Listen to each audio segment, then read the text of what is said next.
7 point of mind training. 7 point of mind training, and we finished the first point. So the 7 point are the first point is training in a preliminary practice, which we finished that last week, and today we are on the second, the actual training on the true bodhicitta, and then third.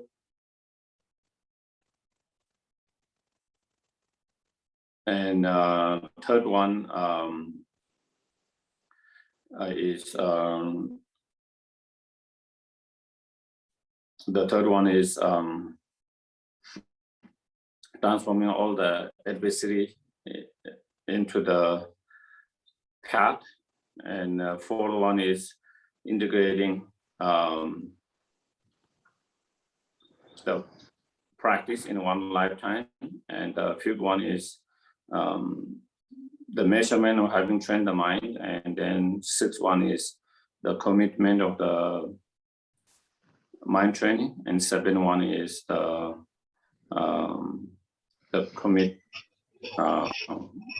advice of the mind training. So those are the 7 points.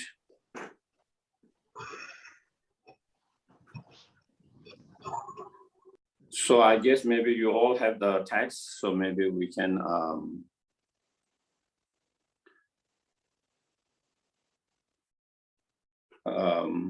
yeah, I don't know whether we need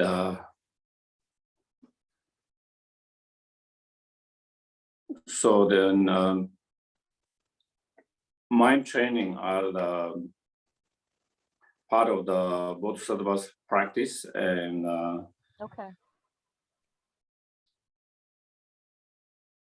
and great scope practice. And so the focus and the main point, the actual practice in this mind training is the training on true bodhicitta, the ultimate bodhicitta and conventional bodhicitta or relative bodhicitta.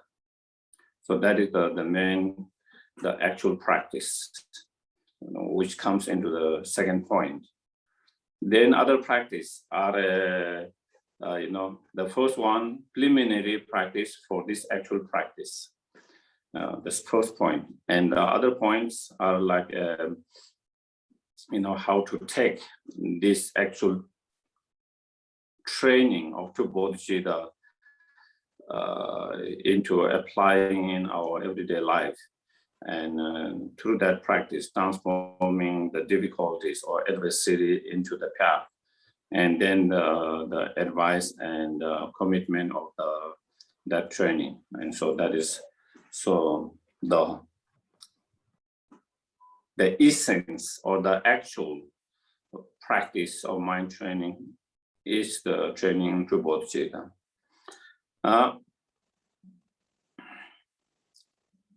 And as I mentioned, true bodhicitta are conventional or relative bodhicitta and ultimate bodhicitta. And as you all are aware, bodhicitta is a Sanskrit term, which means awakening mind. Bodhi means awakening, and citta is the mind, awakening mind. Which means the wish to achieve fully awakened state or enlightened state in order to liberate all sentient beings from all their suffering and cause of suffering. So that is the bodhicitta mind, and that is normally what we call that wish to achieve fully enlightenment for the benefit or in order to liberate all sentient beings from all their suffering, cause of suffering. That is normally we call relative bodhicitta or conventional bodhicitta. And the wisdom relies on emptiness directly. That has been supported by that both the relative bodhicitta is known as the ultimate bodhicitta. So first you develop the relative bodhicitta, and then when you having achieved that relative bodhicitta, and when you enter the path, and on the path of seeing, when you have direct realization of emptiness, and that direct realization of emptiness that has been accompanied or supported by that relative bodhicitta is the ultimate bodhicitta.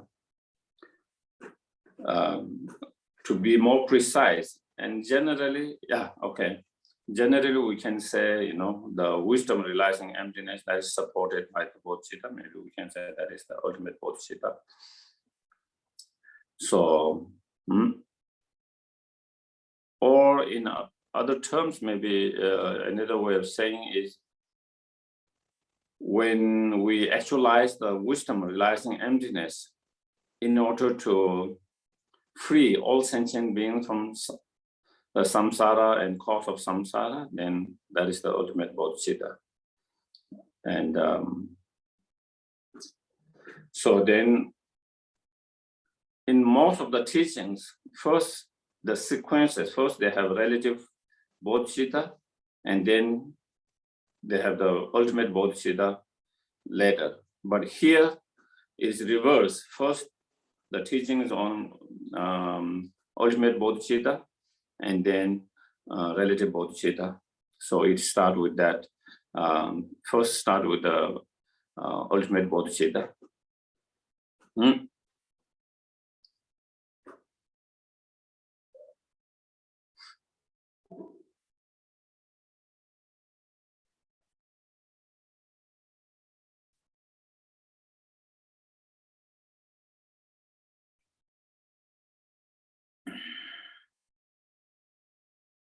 And I think the reason to do that is, if you have the wisdom realizing the emptiness first, then your mind will be much more stable. And with that stable mind, then when we generate the relative bodhicitta, then it will be very strong, powerful. And so also, in terms of sequence, do we develop the bodhicitta first or the wisdom realizing emptiness first? And so again, it depends on different individuals. Even within the bodhisattvas, there are two types of bodhisattvas.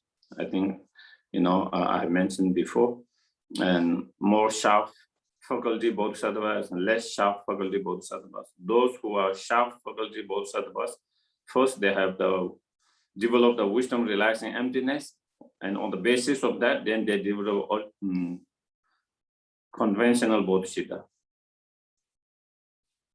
For those bodhisattvas who have less sharp faculty, first they develop the bodhicitta and then wisdom later. So it can be developed, it depends on individual. For some, they develop the wisdom first and bodhicitta later. For some, they develop the bodhicitta first and the wisdom later. And so it depends on individuals, individual mindset. It depends on predispositions, imprint from the past, and so forth, And even I hear a lot of different students, where some struggles with the compassions, and the emptiness, they don't struggle. And for some, compassion is more easier, and wisdom seems to be very difficult and struggles, So,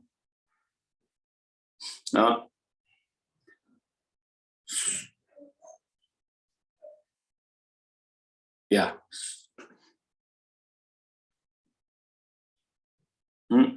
So then when it comes to the ultimate bodhicitta, so then it starts,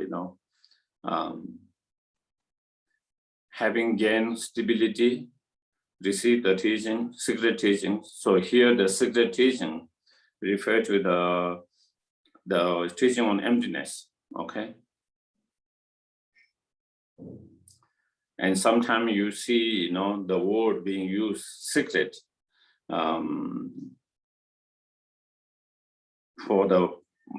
for example, sometimes the practice on taking and giving, donglen, sometimes you see that as a secret teaching. And sometimes, of course, most times the tantric teaching are as here, the secret teaching is the teaching on emptiness. And why it is called teaching a secret here? Again, sometimes the teaching on emptiness, for some people, when they hear, all things are empty of inherent existence, then for them, they feel there is nothing. And they can have this misunderstanding and wrong view. And so therefore, the teaching on emptiness are given to those students or disciples whose mind is ready and whose mind has ripened, so they don't have that kind of wrong view when they hear those teachings, and so therefore, it is not something that you teach to everyone. You have to see whether the person has the capacity, ability to understand it, so they don't get wrong view about the teaching itself because of that. And that is why also in in tantric vow, one of the vows is not to teach emptiness for those who are not ready.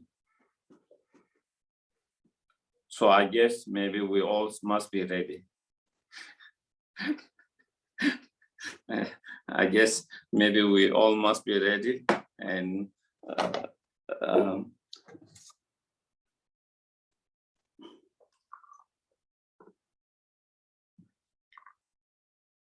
and of course, for you have heard so many times. Having gained a stability here means, like first try to have the material concentration. Through the material concentrations, then you have some stability in your mind, less distractions. And when your mind is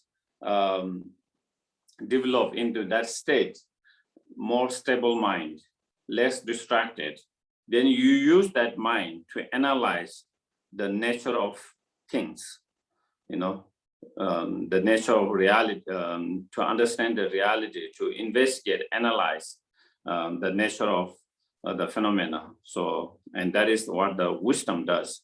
The wisdom job is to analyze and to investigate what is the true nature of the objects. And so therefore, having gained a stability, first we try to develop certain level of stable mind through meditative concentrations.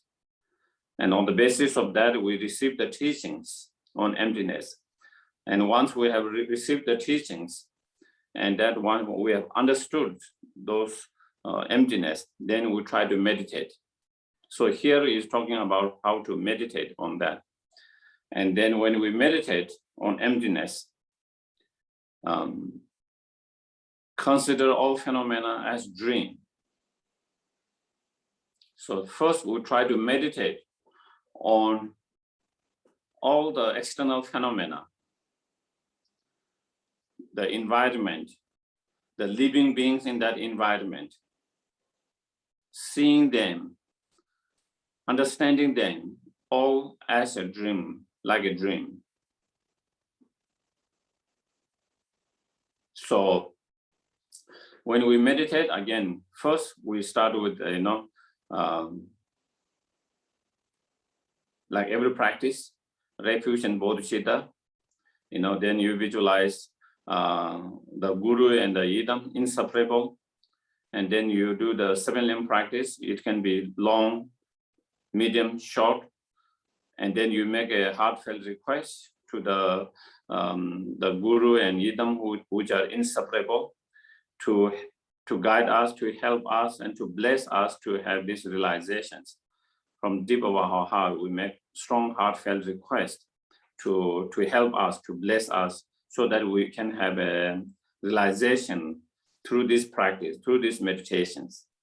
And you do the visualization, cleansing all the negativities, and especially the misunderstanding of the reality, the ignorance, and then receiving all the blessed positive qualities and blessings, and especially the realization to have the wisdom, realizing emptiness.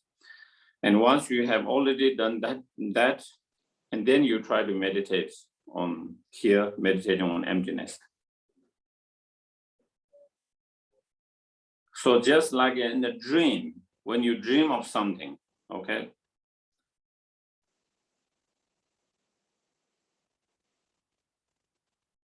Maybe I'm dreaming that I'm in New Mexico, okay, now. And in my dream, I'm in New Mexico. But in reality, I'm not in New Mexico. The things that appeared in my dream and reality is not same. The appearance is that in my dream, in appearance, I'm in New Mexico. And in my dream, I believe I was in New Mexico. But it is just totally mistaken. That is not the reality. The reality, I'm still here in Nepal. That is the reality. So there is a difference, contradictory to the appearance and the reality. In same way, all the external phenomena, you know, all the, as I mentioned, the environment itself, all the living being in that environment, including yourself.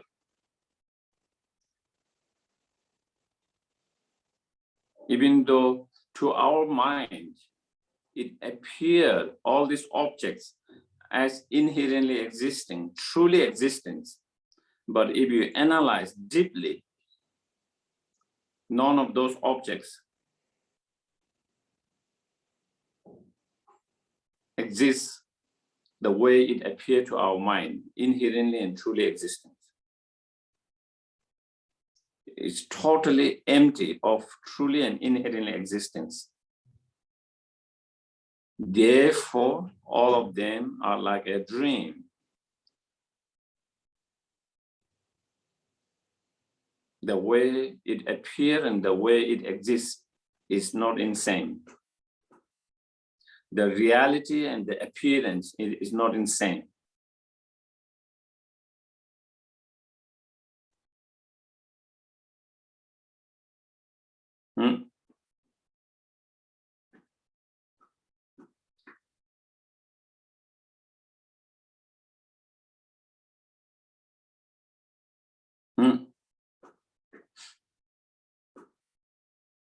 Even though all the, you know, when you open your eyes and when you see anything that you look with your eyes, consciousness, all the objects to our eyes, consciousness, it appears as existing truly, inherently, objectively from objective side.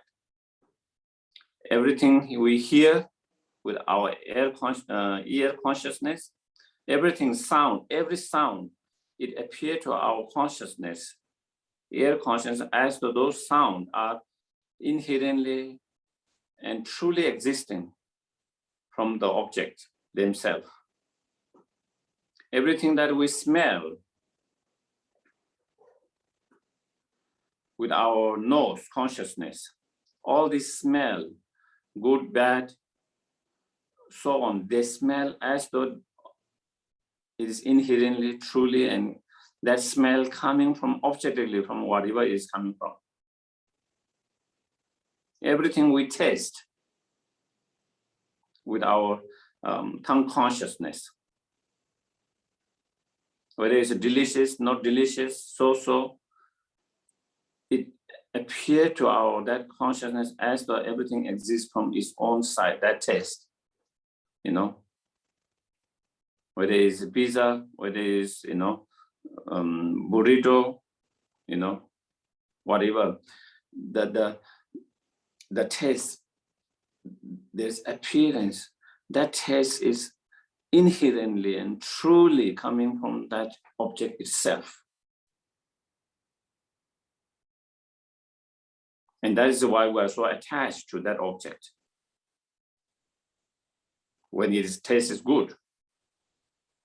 And if taste is bad, then maybe we have aversion towards that.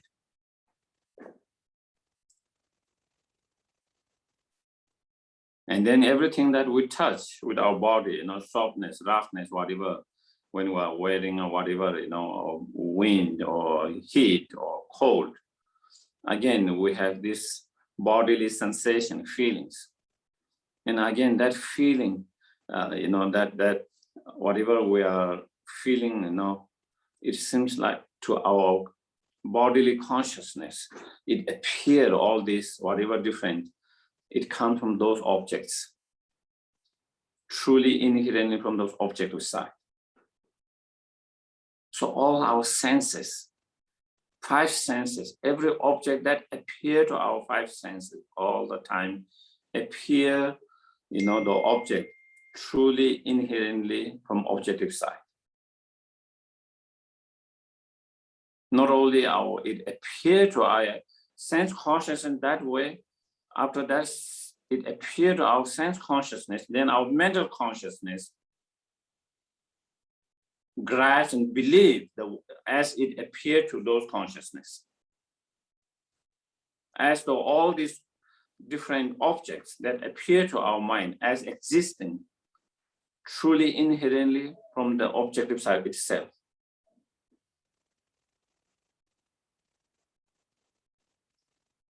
And that lead to attachment, anger, and all other negative emotions. Also, all the objects that appear to our mental consciousness, whatever object, external, internal, that appear to our mental consciousness, also to our mental consciousness, it appears those objects as inherently and truly from objective side, and not only it appear, we also, then our mind also grasps and believe as it appear.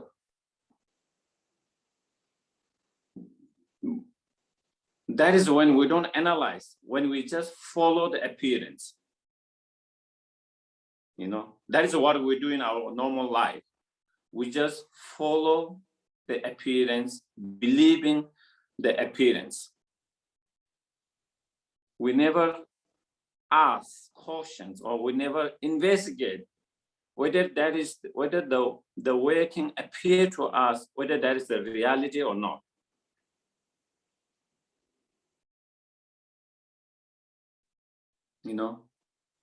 We don't question. Most time we don't question. We don't analyze. We don't investigate. There's that kind of appearance to our 5 sense consciousness and mental consciousness, and we just follow them as though that is the reality. Instead of investigating, oh, it appeared to me that way, but is that what the reality is? Is that how it really is?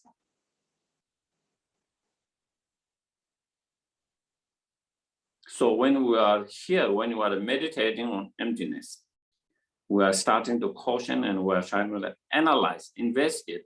Yes, there is that appearance. Absolutely, there is that appearance. Not only there is that kind of appearance, we had that appearance all our life. From the very young age, that was how all the objects appear. Truly inherent existence. And we just believe, we just follow it without cautioning it, without investigating it. And not only that, we had appearance from the beginner's lifetime.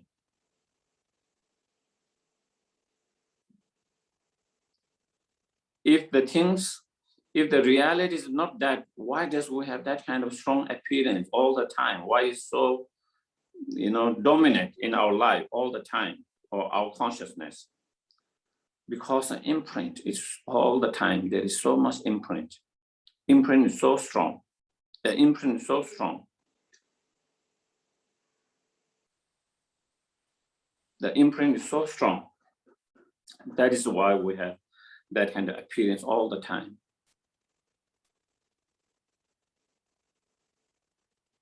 Just because it appeared that way and very frequently all the time, doesn't mean that is the reality.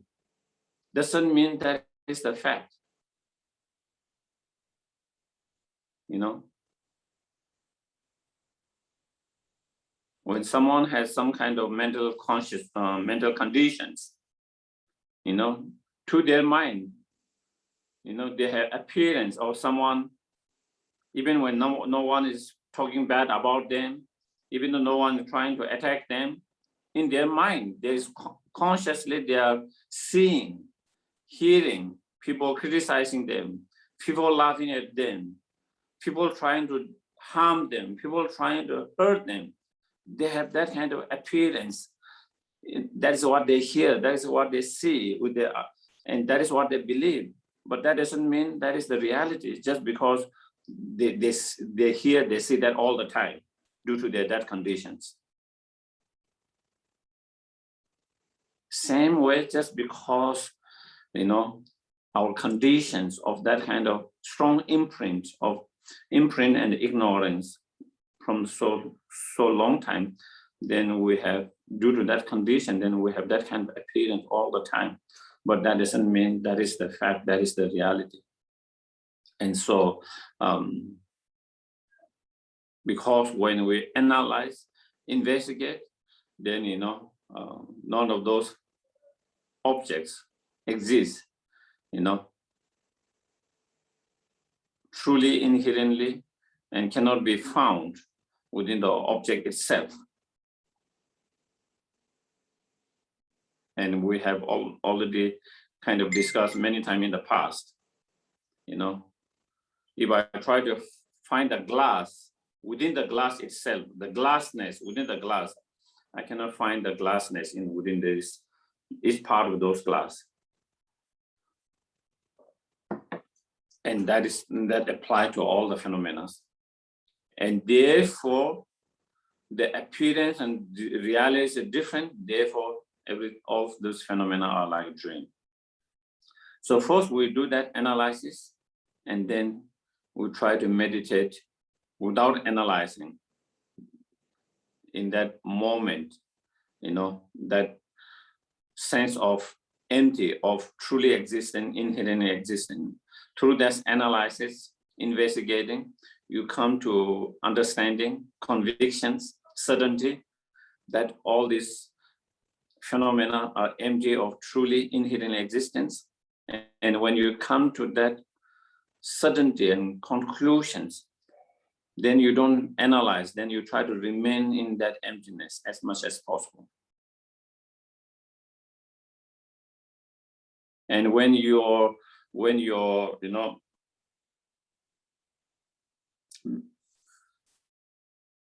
at the very beginning, and then you know that being that empty is not so strong, again you go back and again you do analyze, again same analyze, and with same examination analysis, again you come to certainty, conviction, conclusion. Absolutely, there is no inherently and truly existence and sense of empty. Then again you remain in that empty spaces. And so we keep on repeating that practice, that meditation again and again, again and again. You know, first you analyze, and then without analyzing, you try to remain in that. And again, you analyze, and again, you try to remain without analyzing once you have that convictions. And recognizing all those objects are just merely like a dream.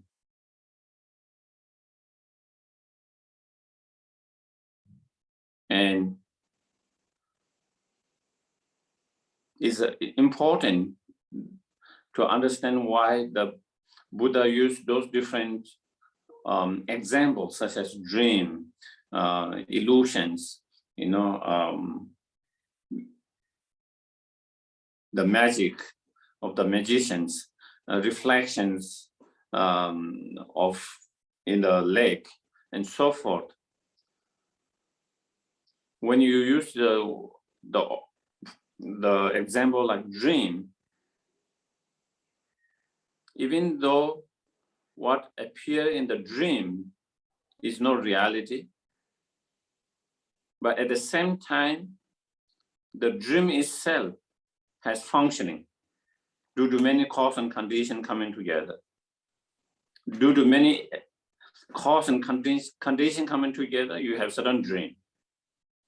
And that dream effect, it has its functioning and its effect in good way, bad way, or so, In the same way, even though all phenomena are empty of inherent truly existence, at the same time, due to coming of many cause and condition, all of those phenomena have certain functioning and certain effect.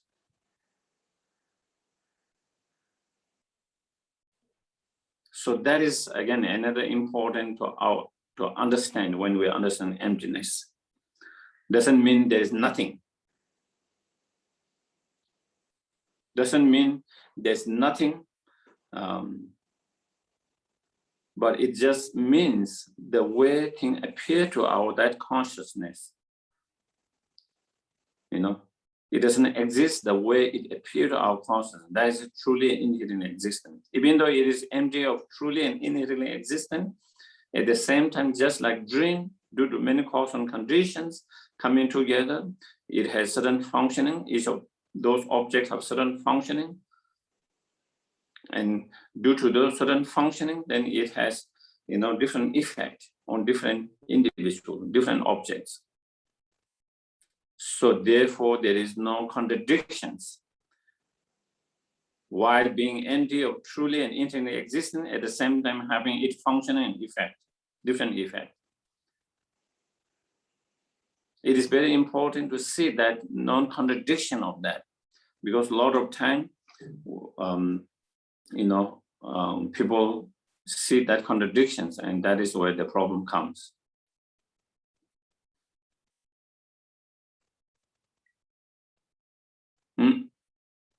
So when you see that both,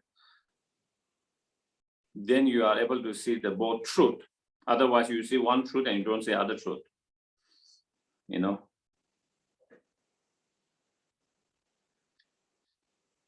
And then you see the truth not contradicting each other. The emptiness not contradicting the ultimate truth. The emptiness not contradicting conventional truth. At the same time, conventional truth not contradicting the ultimate truth. If we don't see that, then there might be a problem that we see contradictions, and which a lot of people misunderstand when they try to study the emptiness and they see that contradictions, not being able to see non-contradiction of those two reality. So first that, then secondly, examine the nature of unborn awareness. Then, as we are meditating on emptiness of all the external phenomena, the environment and sentient beings, then we see, there is a consciousness that is meditating. There is the consciousness which is meditating on that emptiness. And when you see there is a consciousness which is meditating on emptiness, then you might see the consciousness again to your mind, the mind which is meditating appear as truly existence, inherent existence. And therefore, again, analyzing, examining that very mind which is meditating itself, the very mind which is meditating on emptiness itself, examine the nature of that mind and understanding even that mind, the meditating mind itself, is empty of truly existence, empty of inherent existence, and then meditating on emptiness of that mind itself. the unborn awareness here, referring to the mind.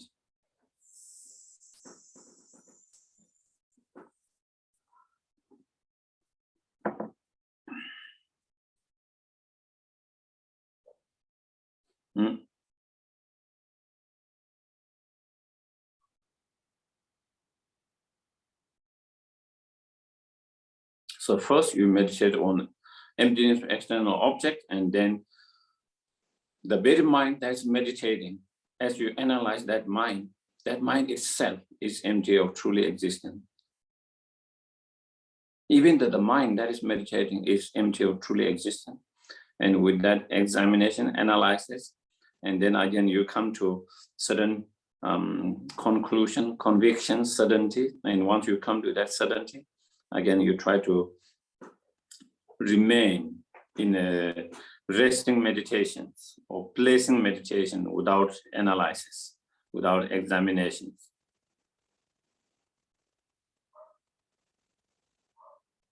Again, after some time, again you go back and again you do examination, analyze.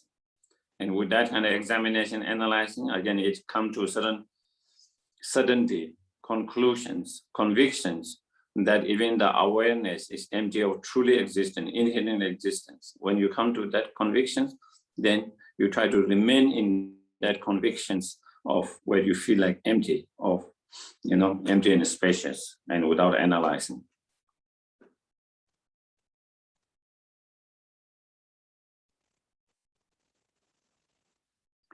And third line, the remedy itself is released in its own place.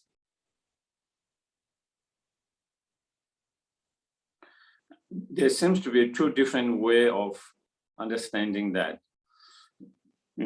One is then, as we are meditating on emptiness of all the external phenomena and emptiness of internal phenomena, the consciousness itself. If all the external and internal world or phenomena or object are empty of inherent existence, then we might think there's nothing. There's nothing. It can come if there is a not correct understanding, then there can be a feeling of there is nothing. That means there is no karma, there's no functional law and cause, karma. That means, then we don't have to practice morality, we don't have to be a good person, all of that, and so forth. So then at that point, we have to let go of even such thoughts. We have to let go of even that thoughts. We have to let go of even those thoughts. So the remedy itself, release it its own place. There is one way of understanding in that way. So, but the other understanding is, which I feel more kind of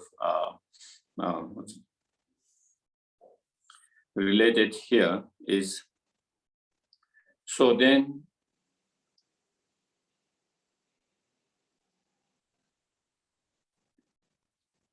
the emptiness itself, okay? So here the remedy is the emptiness, okay? Because emptiness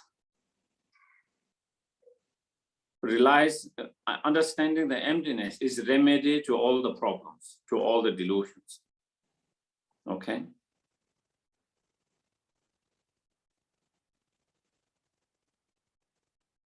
But even that, the ultimate truth,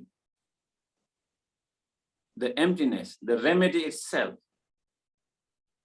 if you examine the ultimate truth itself, the emptiness itself, the remedy itself, also, that itself is also empty of truly existence, inherent existence.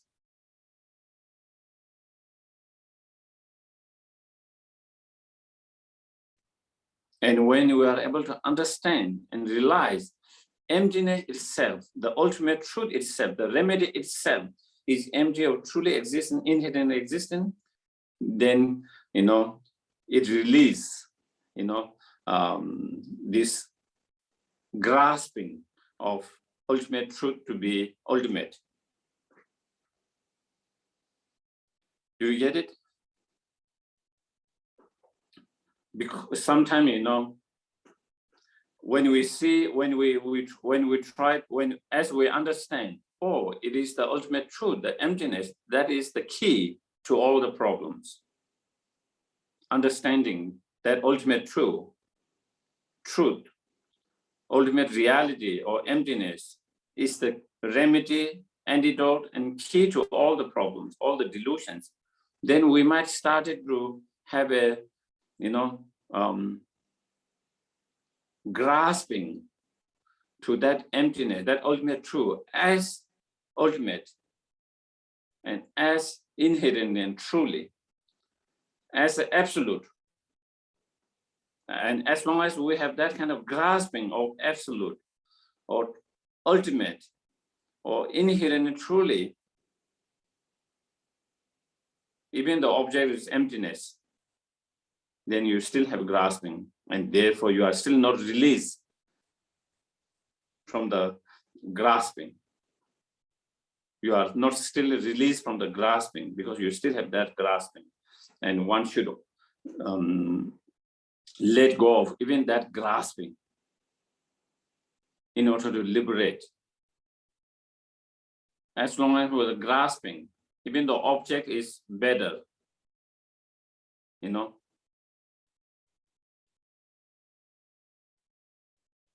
For example, let's say we can have a grasping or clinging or attachment in many objects, okay? Attachment to being a violent, some people, aggressions, Some people, they might be attached to or cling to the aggressions or sudden harmful substance. And then some people are not attached to them, but they might be attached to their food. They all are attachments, but objects are different and it has different effect. And some people are not even attached to the food, but maybe they might be attached to their practice. So being attached to practice is better than being attached to food. Being attached to food is better than being attached to harmful substances or aggressive behavior and so forth. But still, even being attached to your practice, it is still attachment. At the end, you have to also let go of that. Even grasping to even the ultimate truth, emptiness, is still grasping. At the end, you have to let go of that grasping. As long as you don't let go of that grasping, still you will be tied up in the samsara.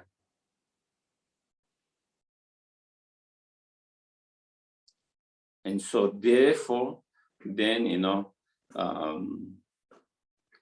coming to understanding and realization, even the remedy itself, even the antidote itself, which is the ultimate truth, the emptiness, even that itself is empty of truly existence.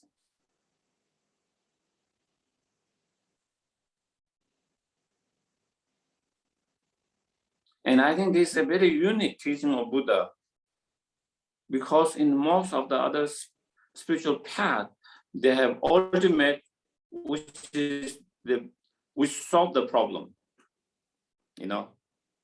Whether it is an all-creator God or whatever, different, in different schools they have different, but there is something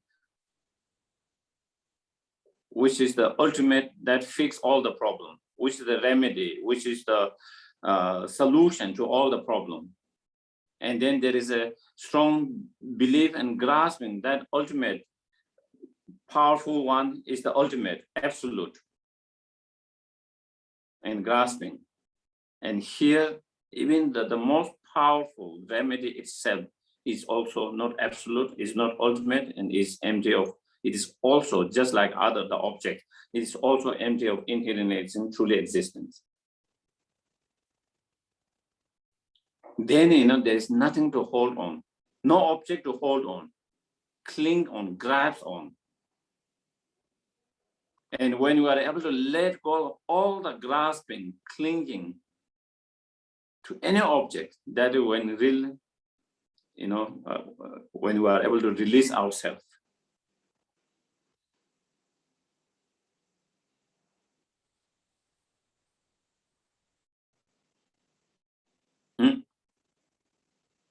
That is when we are able to, because sometimes, even though we might give up attachment and grasping to many external objects,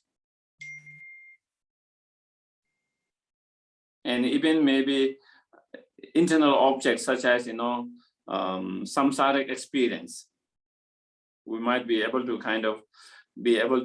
give up and not be attached to samsaric grasping and attachment to samsaric experience, like having a pleasure from enjoying different objects and so forth. But we can still be sometimes attached to our own path, our own spiritual path, our own practice. And as long as we have that attachment and clinging and grasping to even the path itself, the practice still is grasping, it is still, and so due to that, we will be still kind of tied up in the samsara. But as I said before, it's better than being attached to many other objects. But ultimately, in the end, we have to let go even that kind of attachment, even that kind of clinging and grasping. If we want to really release ourselves and our mind from the samsara.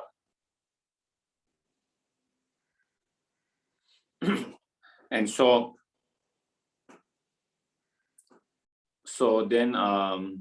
that is what you meditate on emptiness of all the external objects. Then you meditate on the mind, which is meditating, the consciousness of the mind, which is meditating on emptiness. And then you meditate on even the very ultimate nature, the remedy itself, the emptiness of the remedy, the ultimate itself. And to meditate here, you meditate here through analytical meditation. Here, up to here, we do analytical meditations, mostly analytical meditations. Analyzing, examining what is the true nature of phenomena, whether all of those objects exist truly or inherently or not, the way it appears to our mind. That kind of examination with the reasoning and logic and so forth. And it helps, even the quotations, and if it helps, bringing some examples to prove those have deeper understanding of that. So we do examining, analyzing, and then next one is meditating in resting, engaging in resting meditation or placement meditations, non-analyzing meditations. So meditation, as there are two types of meditation: analytical meditation and placement meditation. Sometimes there's a resting meditations when your mind doesn't analyze but rest in that,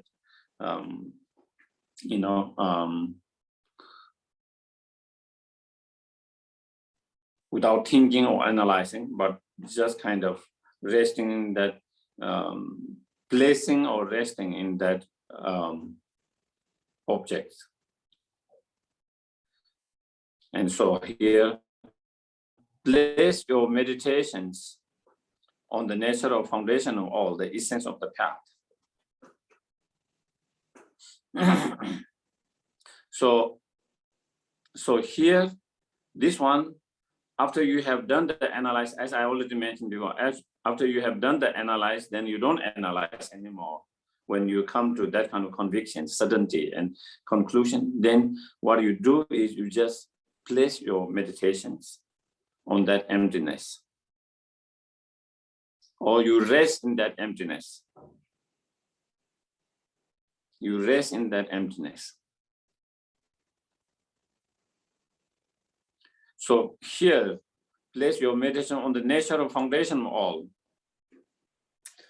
There are many different, it can be many different meaning for this term, the nature of all, foundation of all. You know, sometimes emptiness itself is sometimes given term, the nature of foundation of all, because emptiness is, if you understand the emptiness, you have the liberation. If you don't understand the emptiness, you have the samsara. Okay? You have the correct understanding of emptiness, it leads to nirvana, liberation. If you don't have correct understanding on emptiness, it leads you to samsara and the suffering. So therefore, emptiness is sometimes given this term, nature of all, the nature of foundation of all, you know, because it is happiness and liberations come from understanding emptiness. Samsara and suffering come from not understanding emptiness. So emptiness is basis of all, foundation of all. Sometimes, especially in the minority school, they talk about 8 different consciousness. And then there is one consciousness, which is again known as the 7 consciousness. No, the 8 consciousness, sorry, the 8 consciousness, nature of foundation of all, or the basis of all. And that is supposed to be the most subtle. And also, in a highest yoga tantra, then this clear light mind is known as, sometimes you see that as, again, the nature of foundation of all, or basis of all. Because again, same thing, just like emptiness, you know,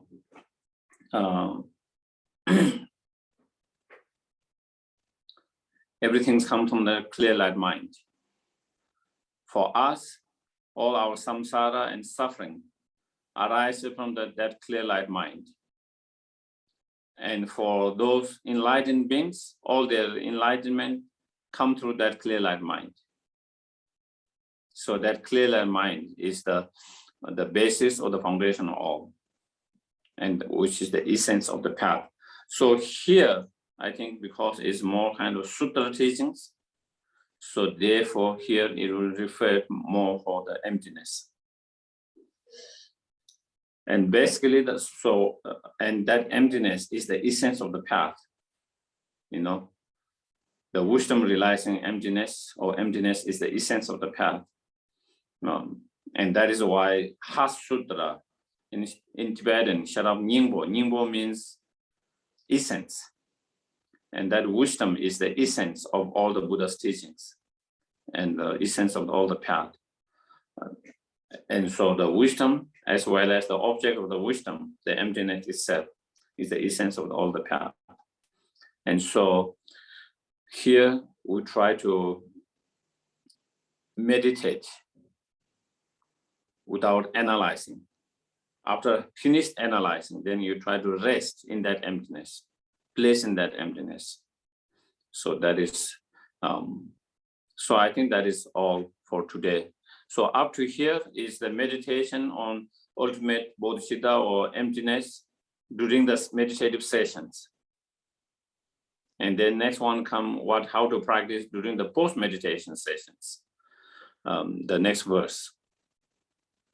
I think there might be some questions.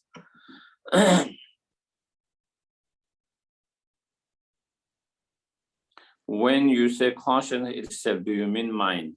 Yes, yes. Consciousness and mind, same here, it is translated as awareness. so they're all in this translation, as we saw, is the unborn awareness, but basically what it means, the mind, consciousness, awareness, they all means, they are synonym. But sometimes it might change a little bit in context how the writer or the teacher use it, sometimes, so that is why study become important, because if you don't study, then we take this one word in every context. There is no, but if you study, then oh, even if the same term, but it means different in different contexts, in different teachings. As I said, the foundation of all, or the basis of all, if you are talking about in the highest yoga tantra, it could mean the clear light mind. If you are reading some kind of minor holy school teachings, it would mean the eighth consciousness. And then in others, it means emptiness. So, it's the same term, but it can mean very different in different contexts and in different teachings. And so that we don't get confused.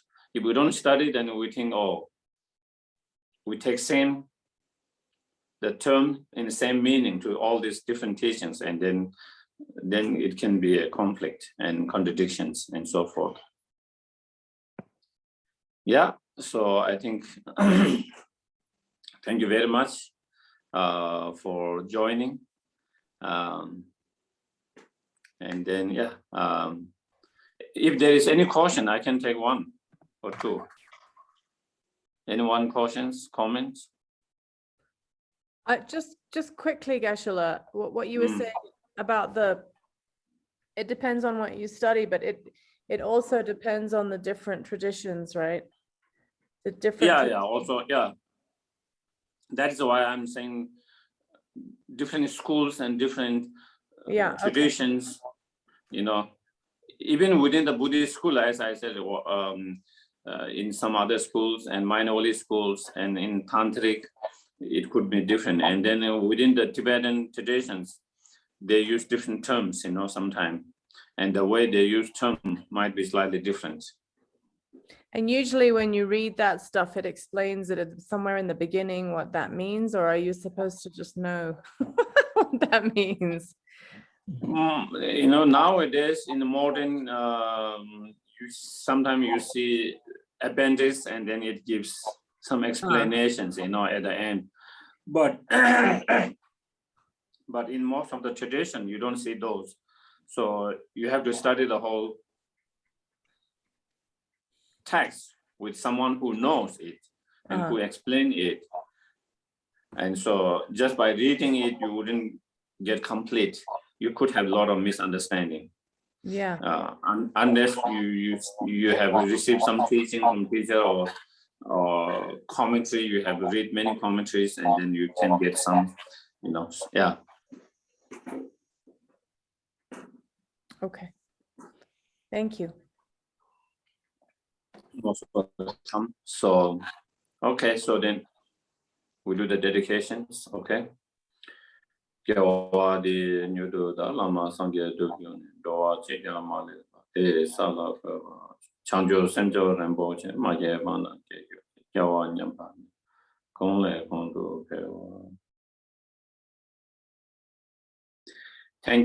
you everyone. So because it's 1 hour, I'm trying to keep less prayers beginning, end, and okay. Well, good night everyone, good night. And Thank you, Geshe. Thank you, Geshe. Good night. Thank you. Good night everyone, good night, except for me and Steve. So we got Thank you. Thank you very much. Good night.